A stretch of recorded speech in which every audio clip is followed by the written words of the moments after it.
Seated. We've got great texts this week, which would be great to preach on, but it feels actually probably more apropos to the moment for me to share about my sabbatical. Way back on June 19th, you sent me on a sabbatical. There was a liturgy and there was a sending, and now I've come back. A sabbatical, often academics do a year-long sabbatical to do research over the course of a year, but clergy often do sabbatical as well. And in this diocese, the guidelines are around sabbatical is that they do involve study and learning, that they involve spiritual renewal, and that they involve rest. And so those three components are kind of the elements of a sabbatical. And so that's what I embarked to do. I know I communicated way back in the spring that my hope was to do the theology summer school at Oxford University in the UK and go to Iona this summer, and I had set things up and that was my plan. And then I got a word from Oxford at the end of May that they were not going to do theology summer school this summer. They just couldn't get their act together to make it happen. So I had to change my plans. So one of the themes of my sabbatical was dealing with disappointment, dealing with frustration when things don't work out the way you want them to, making plans and then having them not come to fruition. So that was one of the things that I got to do on sabbatical, was deal with those emotions. I started my sabbatical out with a facilitated men's kayaking journey out on the west coast of Vancouver Island. So a friend of mine was the youth pastor over at Tapestry Church over here on Austin Avenue, and he also has a kayaking company, and he facilitates these tours. So there were 6 men that went on this journey, and for 5 days out in Nootka Sound, and we get in a kayak and have all our camping gear and kayak out to an island and set up camp and spend the night and light a fire and then kayak during the day and make this journey. And it's more than just the physical adventure of it. There was an intention around in this journey that we would also share each other and step into the community that we were of 6 people. And so we were invited around the campfire to share our stories, to share parts of ourselves, just to be honest about who we are. And there is something profound about that, being able to be honest about who you are and share that with a group of people and have them receive it and hear it and then share about themselves. And that fed my soul, actually, in lots of ways. So that community that we developed, and often what you're sharing you're being real and you're being vulnerable, and maybe you're sharing some things you're embarrassed about or some things you're ashamed about, and actually have people hold that well with each other. It's also about the physical aspect of it, and for me, I realized that when I'm on a kayak out in the sea and we're at the place where the inlet meets the sea and we've got 2-foot swells coming in, I am terrified. And my body wants to panic because of the fear of capsizing. And so I had to step into my fear actually in that moment, and in those moments of actually surviving the terror that I was experiencing in the kayak.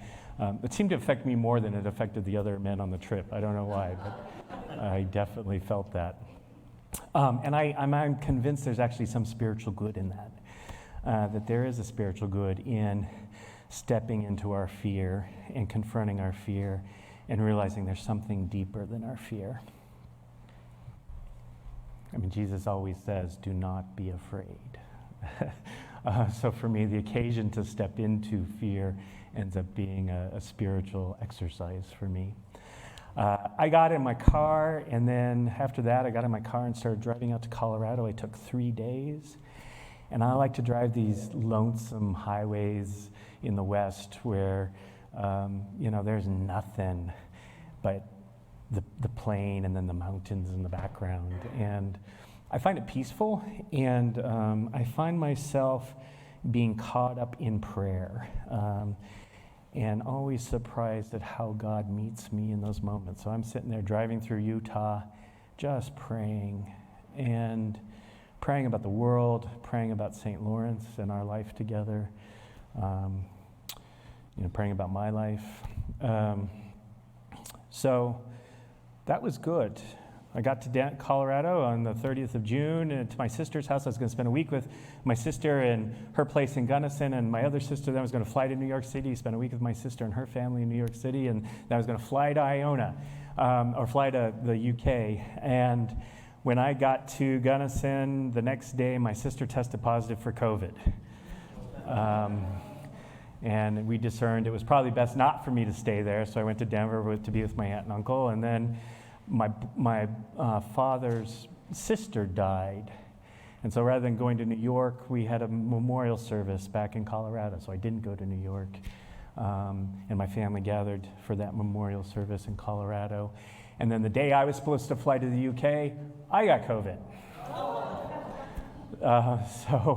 I spent, which meant I spent, again, that's you make these plans and then life happens and things change. And so I ended up spending that whole time with my aunt and uncle, who I love dearly in this world. And they have a house in Denver. And my aunt is 85, my uncle is 87.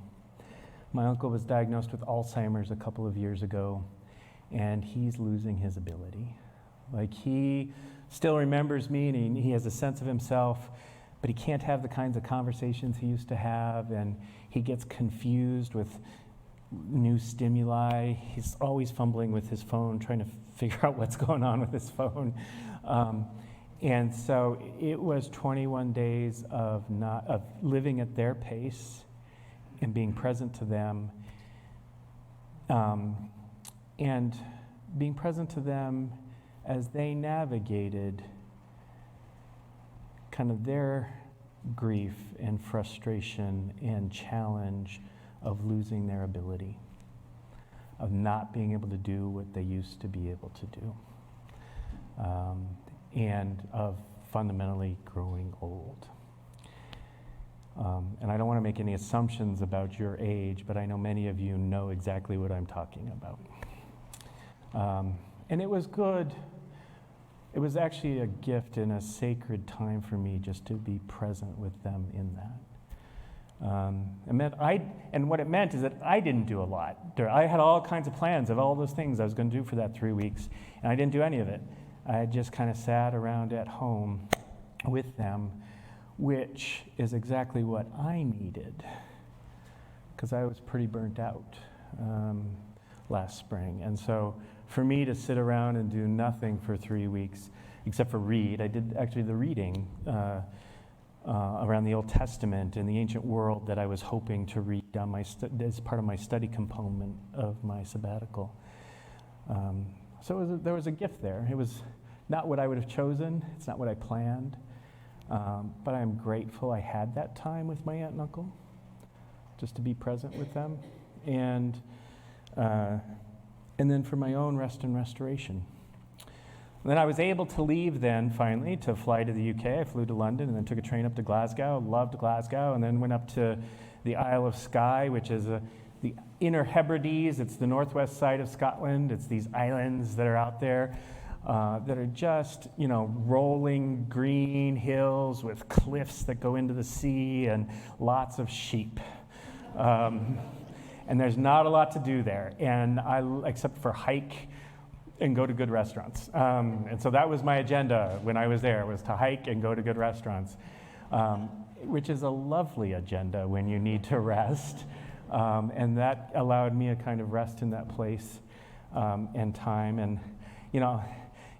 many of you do travel and get to travel to other places, and it's been a while since I've left North America and been able to travel to a different country. And you go to a place and things are different, and you get to be exposed to the wonder of the world and just the diversity of the world that we live in, and how good it is just to see that and be in a place that's different, and to be with people who, you don't always understand what's being said. I mean, they think they're speaking English. I'm not sure they're always speaking English. I understood 60% of what maybe was being said, but I loved listening to the Scottish brogue.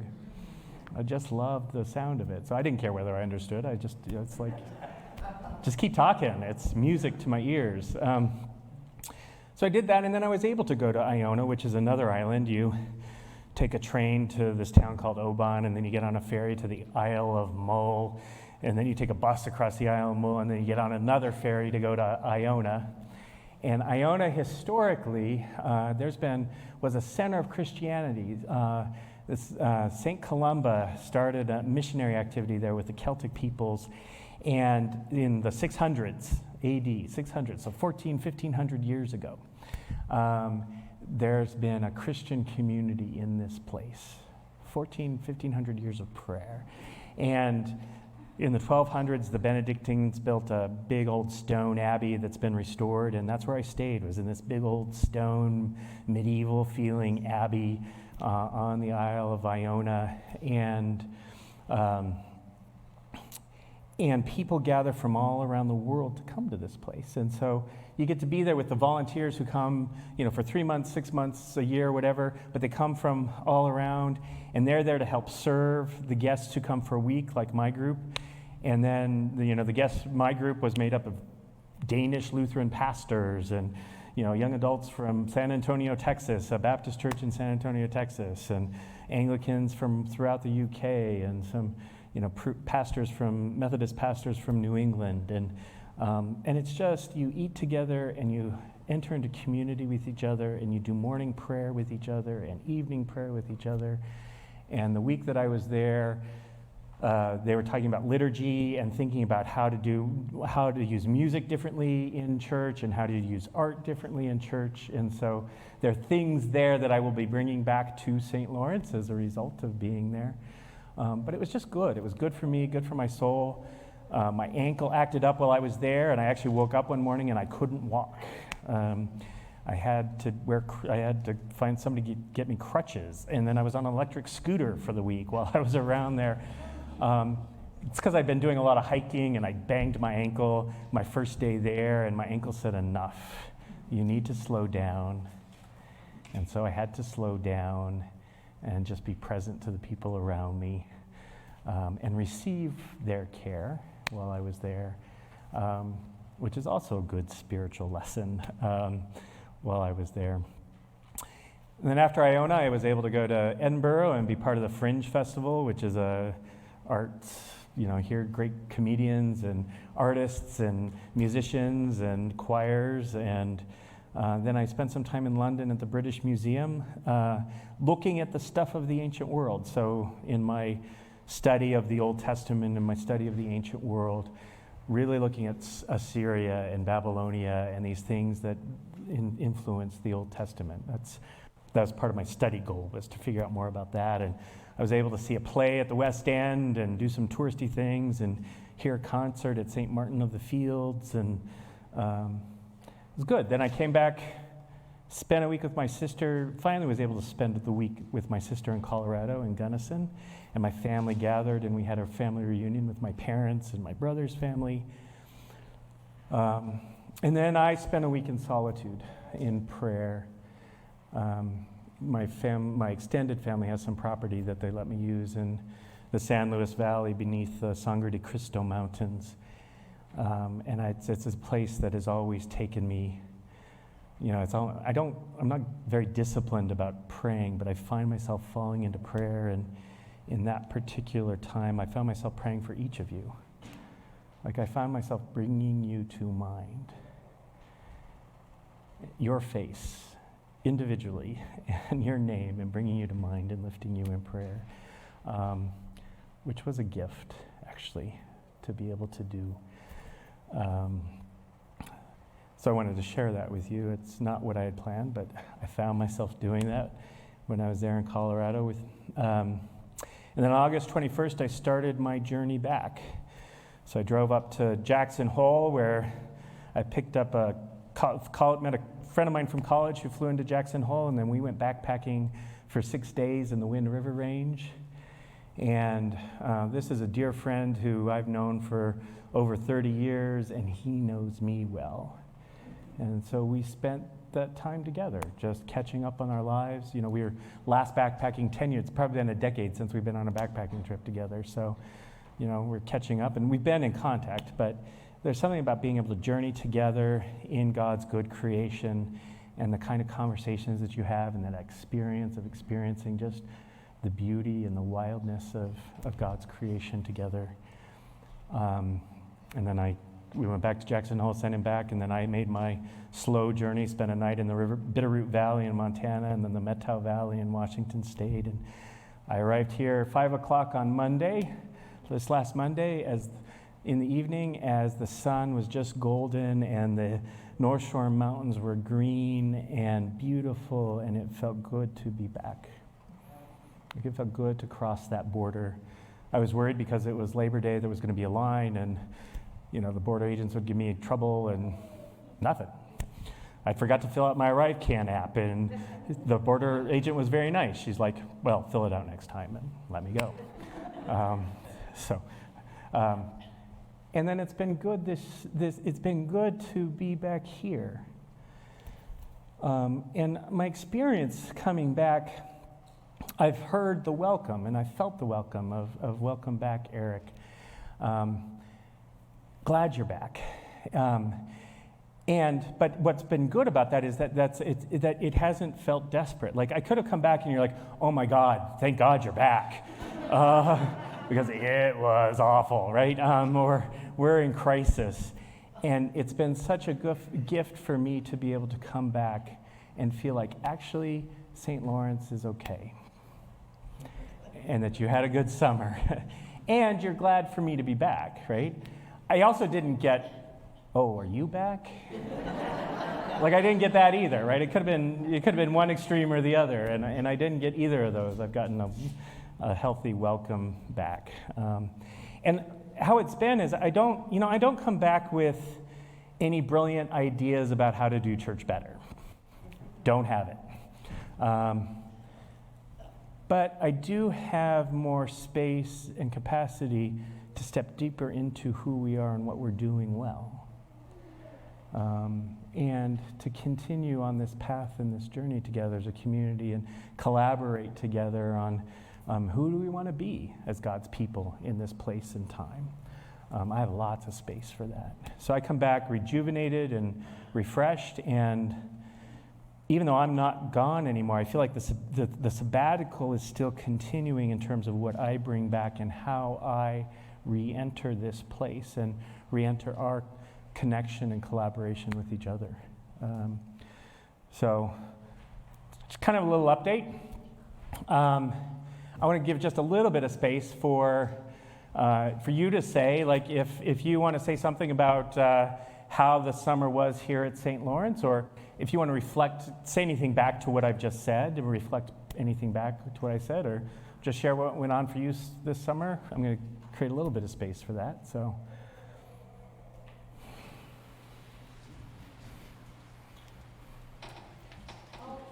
Sure. I just wanted to say, incredibly pleased to have you back. You were really held well. Yes. Right, you were held well liturgically. My understanding is you were held very well pastorally. Yes. It was, you guys did a good collaboration before you left, and it was good for all of us. So I want to give my gratitude to Carla, especially to Pat, yes, for their great leadership.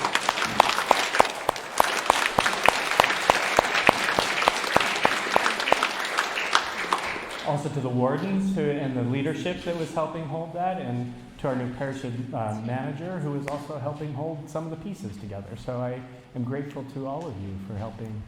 I think that was part of the reason why actually St. Lawrence was okay. Things worked. Things still kept going. How about others? Reflections on what I said or how the summer was here for you?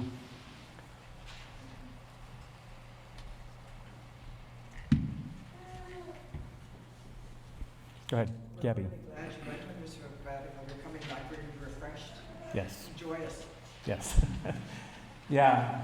I know sometimes I've got colleagues here in the Tri-Cities who so desperately need a sabbatical, and their parishes don't understand how they need a sabbatical. And it's actually, they're at risk of losing their priest because their priest is going to burn out. It's basically what's going to happen. And so that openness, that understanding, and I'm so grateful. Again, I am so grateful to this community that you allowed me and sent me and gave me that sabbatical.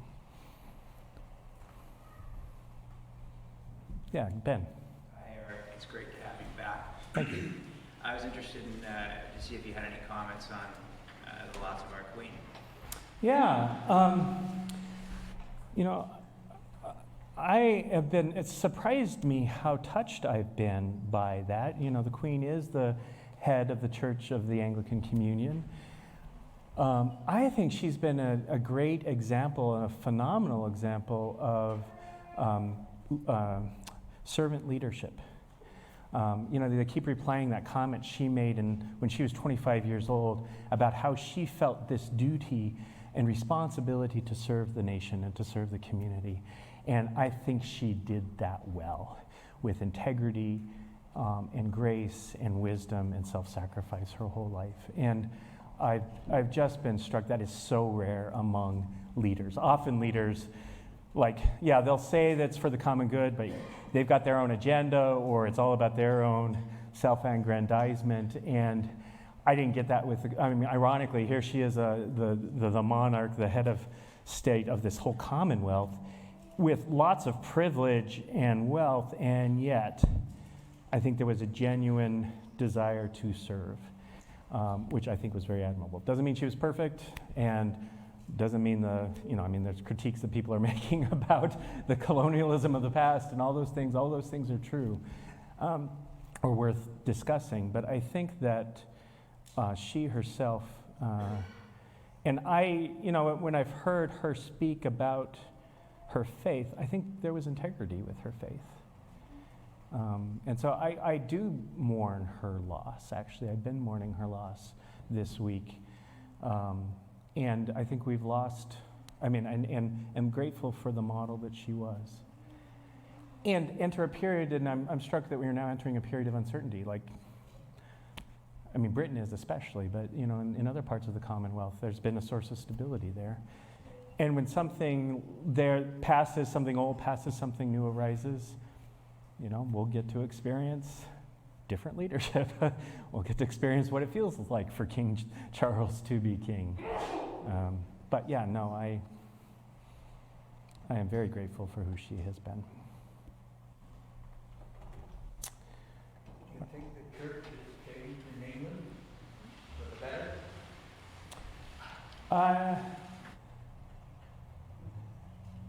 I went to a Scottish Episcopal church in Edinburgh that was doing some creative experimental liturgy that I thought was very interesting and good. I don't know if I've seen enough of the church in England to be able to make that comment. So, all right, I will not drag this out any further. I would like to maybe just close with a prayer here. Faithful God, I thank you that you call us to Sabbath. I thank you that you call us to rest. I thank you that you also give us meaningful work to do. I thank you for this community and for the ways, for the blessing that this community is and the blessing that they give. Be present to us as we step forward into this next season of our life together. Guide us, inspire us, lead us. Through your Son I pray. Amen. All right. Let me gather myself here. So one of the good things that we get to do as a church is we get to welcome new members into our members into the church. We have a baptism today. So a couple years ago we baptized Damien, and today we're going to baptize his sister Mila. And so I'm going to actually ask if you would all join me. Oh, I'm sorry. You know what? Let me shift. I'm sorry. Let's actually do prayers of the people. We'll do prayers of the people, and then we'll do the baptism. Go ahead, Sandy. Let us rise and do prayers of the people.